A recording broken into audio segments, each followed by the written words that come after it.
Ho, ho, frickin' ho, my non-existent viewers. It's TVB. Merry Christmas. Sukuchum, that means Happy Christmas Eve in Lithuanian. And this is a video, I actually have two videos planned that I am very, very overdue. I'm recording this on December 24th, it's Christmas Eve. And this has been like an annual tradition of mine on this YouTube channel for the past few years now. Back in 2019, I made a video of my top 5 favorite movies of 2009, which it's sort of to honor the films that were turning 10 years old that year. And then next year, 2020, I did another video. It's my top that summer meant my top 5 favorite movies 2010 for the films that turned 10 years old that year. And last year, I did both my top 5 favorite movies of 2011 as well as my top 5 favorite movies of 2001 to honor the films turning 10 that year and turning 20 that year as well. So this year, I'm going to do the same thing. I've been meaning to do this for a while now, and I have seriously put this off. And guys, it's Christmas Eve, tomorrow's Christmas Day, and this coming Saturday, the 31st, is going to be my annual New Year's Eve Q&A. So if I'm going to be making my top 5 best movies 2012 and my top 5 best movies 2002, it's tonight or it's never. It's now or never, guys. So yeah, I've been really excited to make this video for a while now because 2012, in my opinion, at least out of all the films out of all the years I've been alive for, I was born in 1998. 2012 is my pick personally for the best year for film that I've been alive for, at least. I know most people say that 1994 is the best film. It was the best. Goodness, the best year for film, but again, just out of all the years I've been alive for, 2012 is my pick.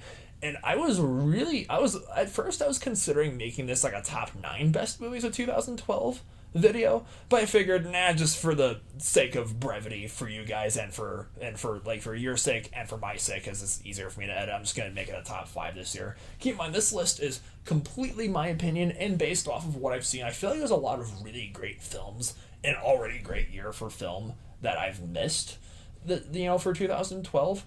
But if I had to make a top 6 best movies of 2012 list, I'm feeling pretty confident my number 6 choice would be Django Unchained. Django Unchained is in my opinion my favorite Quentin Tarantino film in his legendary filmography. But I do have some other honorable mentions. Django Unchained's my honorable mention, as well as The Hunger Games, The Hobbit: Unexpected Journey, Zero Dark 30, Skyfall. Those were all really fantastic films, and I'm kind of bummed I wasn't able to squeeze them into a top 5. But for the films that are my top 5, these are not only my favorite films this respective year, they're also my picks for some of the best films that came out that entire decade, the 2010s, from 2010 to 2019. These are my picks. These are some of if you watched my video I made back in 2020 at the start of that year, right before lockdown and pandemic and all the it was BC, right before Corona. I swear, half of the list I made for my top 9 picks, my top 9 best movies of the entire decade list, half of the films I put on that list were from 2012, and you're gonna see them again here. So without further ado, let's begin.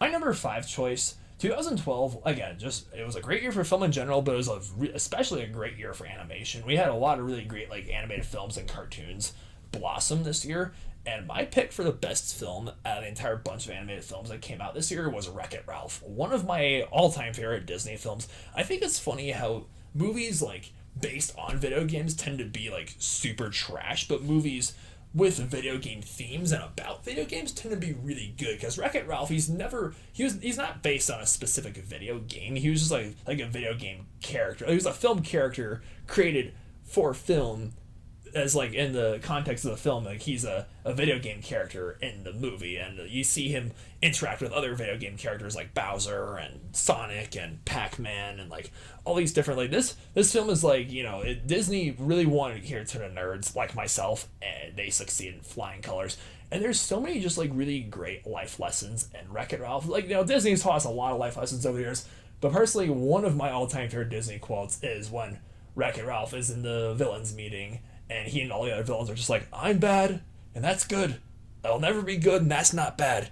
There's no one I'd rather be than me. John C. Reilly did such a great job voicing Ralph, and Sarah Silverman did such a great job voicing Vanellope too. They have they're honestly, like, in terms of like favorite Disney friendships, him and Ralph and Vanellope are like up there with Timon and Pumbaa. That's right, I said it, Timon and Pumbaa. And yeah, I know Ralph breaks down. Some people really don't like that movie. I thought it was great too, but it's, yeah, the first film is still like, I have a lot of nostalgia on it. I'm so happy that it's 10 years old now. So yeah, happy belated 10th birthday, Wreck-It Ralph.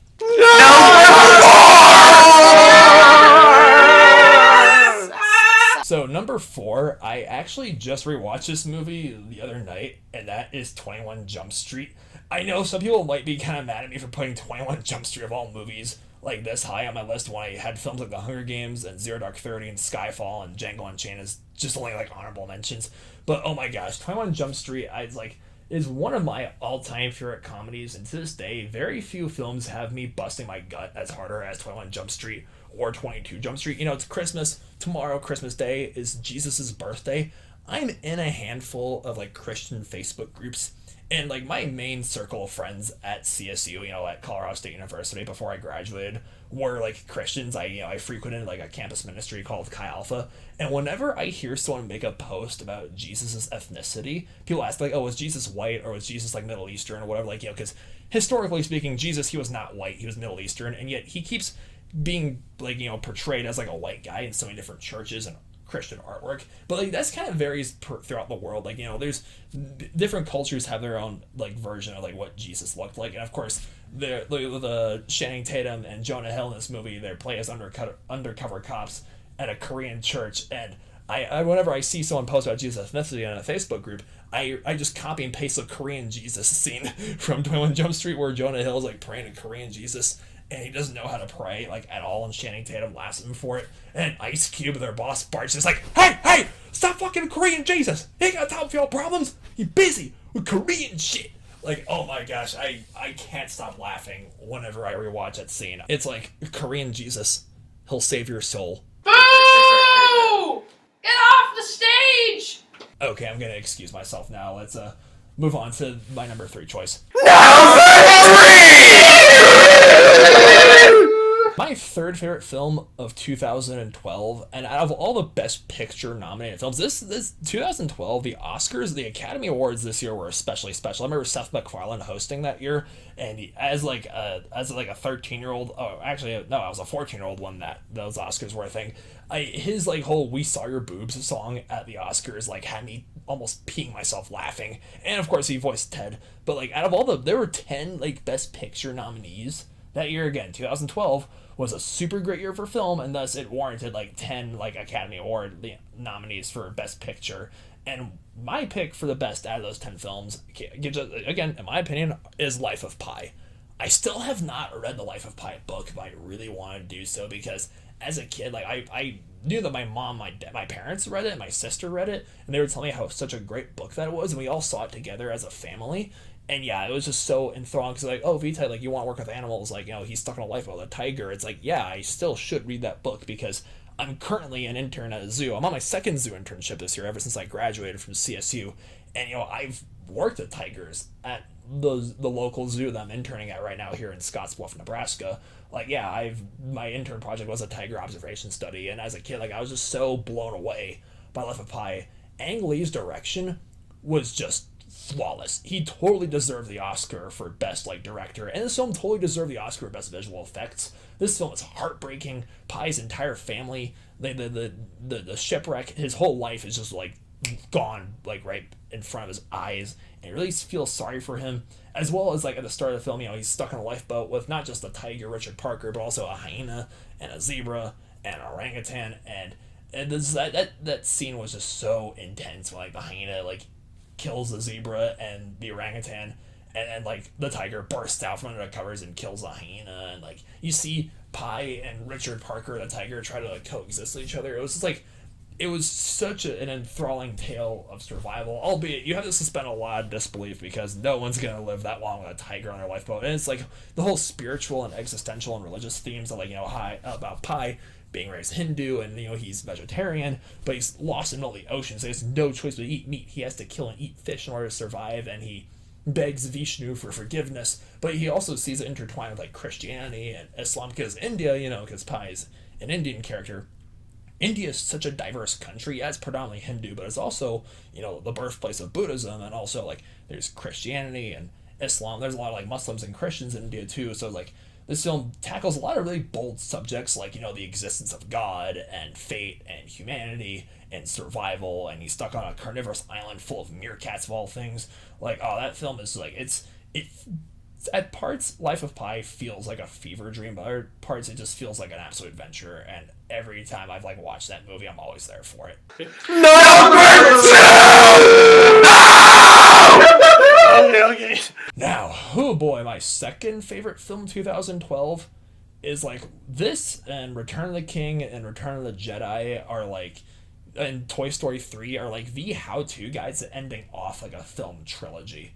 I will say this, I still, just a peg higher, I'm gonna take this franchise's second installment over this like third final entry. But I gotta say, my second favorite film of 2012 is The Dark Knight Rises.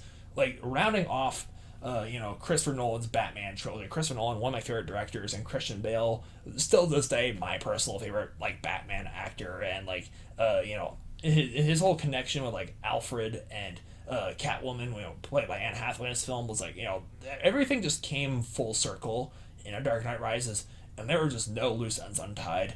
And Bane, as, like, for the longest time, viewers, like, when I was a kid, like, ever since I saw that film in theaters, like, Bane was my pick for, like, the best, like, film villain of all time. Yeah, in retrospect, I think I'd still put Heath Ledger's Joker just, like, a peg higher than, Bane, because Joker, he's, like, that was Heath Ledger's final performance, may he rest in peace. It was such a, like, an iconic role that very deservedly won Heath Ledger the Oscar, but I really wish that The Dark Knight Rises was up for like, Oscars, because if I remember this correctly, The Dark Knight Rises didn't receive a single Oscar nomination, which to me is just ridiculous, because Tom Hardy as Bane, oh my gosh, that was Tom Hardy's big break. That opening scene where they're on the plane and they're like trying to interrogate the mercenaries, like, tell me about Bane, why he's wearing the mask? And Bane's like, well, perhaps he's wondering why someone would shoot a man right before throwing him out of a plane. I've been working my Bane impression for years and it's still kind of trash, so please forgive me. But yeah, the action scenes, the score, the cinematography, the acting, the screenplay, like everything, it just, you feel like, I feel like I'm there whenever I rewatch A Dark Knight Rises. And they don't make superhero movies the same way they used to, because nowadays superhero movies are just so overproduced and like just everywhere. But back in 2012, the superhero films we did receive, whether it was this or another film we'll get to later, or like Amazing Spider-Man 2, or like other like MCU projects or DC projects for the matter, there was a certain like nostalgic touch that like really grabbed my attention as a preteen, and like and as a teenager, middle school, because 2012 was like my last full year of being a middle schooler, like 7th and 8th grade. That's also the same summer when I had to say goodbye to my friend Gadi, who moved to Israel. Our summer going to 8th grade, and yeah, I really hope I can get reunited with him someday, and we can just like make some like film themed videos together. That's kind of a goal that I have. But yeah, Dark Knight Rises is my second favorite film this year, and also like one of my all-time favorite DC films.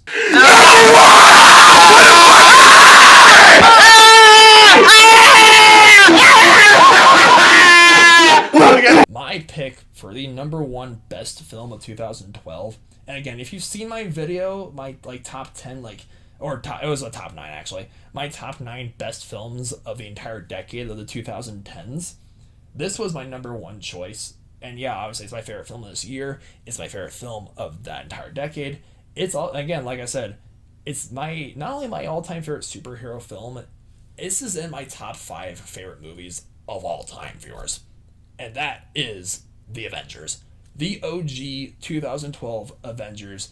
The first huge ensemble cast for superhero films that I remember being so excited for. I remember seeing the trailer for the Avengers, like when my family and I saw Ghost Protocol, like Christmas of 2011, and I saw a trailer in the theaters. I saw Iron Man and Thor and Captain America and Hulk and Black Widow and Hawkeye all on screen together in that trailer, and 13-year-old me was just so extremely, just ecstatically excited for it. And May 4th, that very fateful day, my friend Dan and I, we saw that movie in theaters, and yeah, it did not disappoint me in the slightest, tiniest bit. Like, it was just such a wild ride. And like I said, they don't make superhero movies the way they used to. I absolutely adore Avengers Endgame. That's also like, I think this is my favorite MCU film to this day. Always has been, always will be, The Avengers 2012.